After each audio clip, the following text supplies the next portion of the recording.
I don't think we know yet. I mean, he doesn't have experience in public service, so he's been a businessman all of his life. My guess is that he set out a number of objectives that he wants to accomplish. I think he will understand that you negotiate and you work with and you cajole members of Congress in order to get these things done.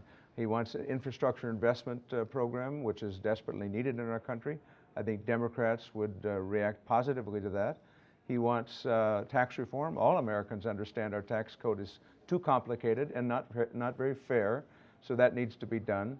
You know, he wants fewer regulations, but that will cause some tension because what would he propose to scrap in terms of regulations?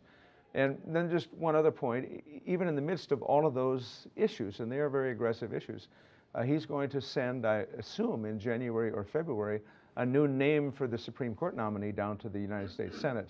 And that's going to cause quite an explosion because that's a big, big deal, and it's going to take a lot of oxygen out of the room in terms of the debate that will occur for some many months on a new nominee for the Supreme Court. Thank you.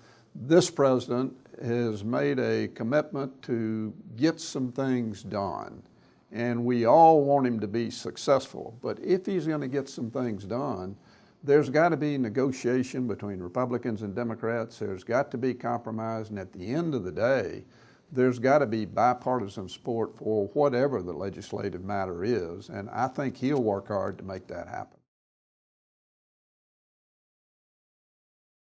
President-elect Trump garners great sympathy from the American people when he says, I want us to produce things here. I want us to build and create things in the United States. I want jobs to be here, not overseas.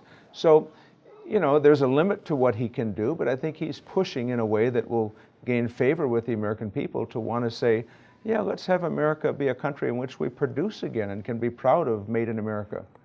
What the Trump administration has shown a willingness to do with the carrier situation is to say to companies, we're going to make the atmosphere in America better. We're not going to penalize you. We're going to encourage you and incentivize you to stay in the United States. Trump has made certain pronouncements relative to TPP and NAFTA that he doesn't support either one, that changes have to be made. That's okay. If changes need to be made, let's make the changes. But I've always been a free trader. I've seen what it's done for our country and particularly for my state, which is home to one of the largest ports in America at Savannah. And I know how dependent the whole southeast region is on that port for imports as well as exports. And you translate that all around the United States, it's critically important to our economy that we have good trade policies in place.